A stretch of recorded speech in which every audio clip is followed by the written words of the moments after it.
Ay para sa akin. Wanwan, kala ko pag nagsama tayo maging mabuti kang asawa at mabuting ina sa anak natin. Pero ikaw, wala kang kwentang ina. Mabuti pa, magsama kayong dalawa. Sinasabi ko sa'yo, ako at si Dawdaw, pareho kaming nagmamahalan. Totoo ang pagmamahalan namin. Alam mo ba yon? Hindi ka na niya mahal. Tumigil ka na. Kung matapang ka, edi magsama kayong dalawa.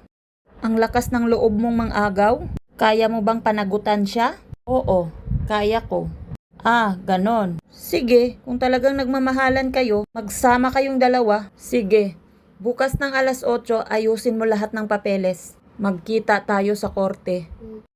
Mahal, pakiusap, bigyan mo pa ako ng isang pagkakataon. Last na to, pangako. Kung ayaw mo na sa akin, kahit sa anak na lang natin. Pangako, magpapakabait na ako. Mahal? Hihingi ka pa ng isang pagkakataon?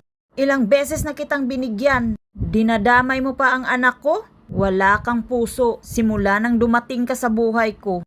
Naging mabuting ina ka ba? Hindi, di ba? Kaya wag na wag mong babanggitin ulit sa akin. Baka pagsisihan mo. Sige, kung gusto mo talaga makipaghiwalay sa akin mapupunta ang kalahati ng ari-arian mo. Ari-arian? Nananaginip ka yata. Nung pinili mo yung tao na yan, dapat alam mong wala ka ng kinalaman sa mga ari-arian ko. Siya nga pala, magkita tayo sa korte. Humanda kayong dalawa. Hangad ko ang inyong kaligayahan. Mahal, bigyan mo pa ako ng isang pagkakataon. Huwag mo na akong tawaging mahal. Wala ka ng karapatan. Aral, sa relasyon, katapatan at respeto ang pinakamahalaga. Kapag nasira ang tiwala at nagkaroon ng pagtataksil, nawawala ang pagmamahal at seguridad ng pamilya. Mahalaga ang pagpapahalaga sa asawa at anak bago pa masira ang lahat.